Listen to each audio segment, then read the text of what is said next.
2026 ICC T20 world cup men's series సెమీఫైనల్లో భారత cricket team మరియు ఇంగ్లాండ్ క్రికెట్ టీం మధ్య జరగాల్సిన మ్యాచ్పై ఇప్పుడు ఒక్కటే టెన్షన్. వర్షం పడితే ఏమవుతుంది? అభిమానులందరి మనసులో ఇదే ప్రశ్న తిరుగుతోంది. సెమీఫైనల్ అంటే చిన్న విషయము కాదు. ఒక్క మ్యాచ్ గెలిస్తే ఫైనల్, ఓడితే ఇంటికి. అలాంటి సమయంలో వర్షం ఆటను పూర్తిగా ఆపేస్తే పరిస్థితి ఎలా ఉంటుందో తెలుసుకోవాలి కదా.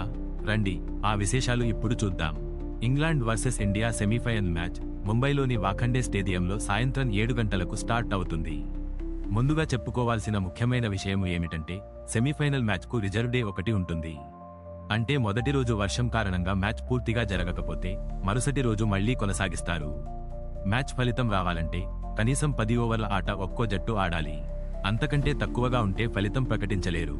అందుకే మొదటి రోజు ఎంతవరకు ఆడితే అక్కడి నుంచే రిజర్వ్ డేలో మ్యాచ్ కొనసాగుతుంది. ఒకవేళ మొదటి రోజు ఆట డిలే అయితే 90 నిమిషాలు ఎక్స్ట్రా టైం ఇస్తారు.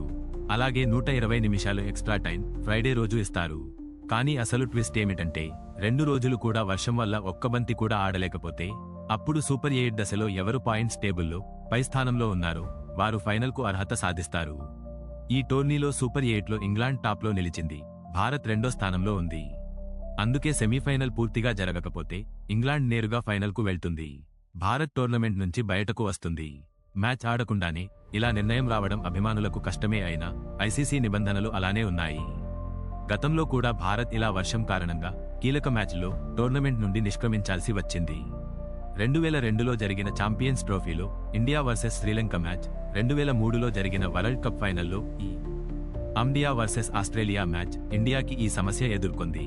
అందుకే ఇప్పుడు అభిమానుల ఆశ ఒక్కటే, వాతావరణం సహకరించాలి. ఎందుకంటే ఇలాంటి భారీ మ్యాచ్లో ఫలితం మైదానంలో రావాలి గాని మేఘాల రూపంలో కాదు. ఇప్పుడు అందరి కళ్ళు ఆకాశం వైపే.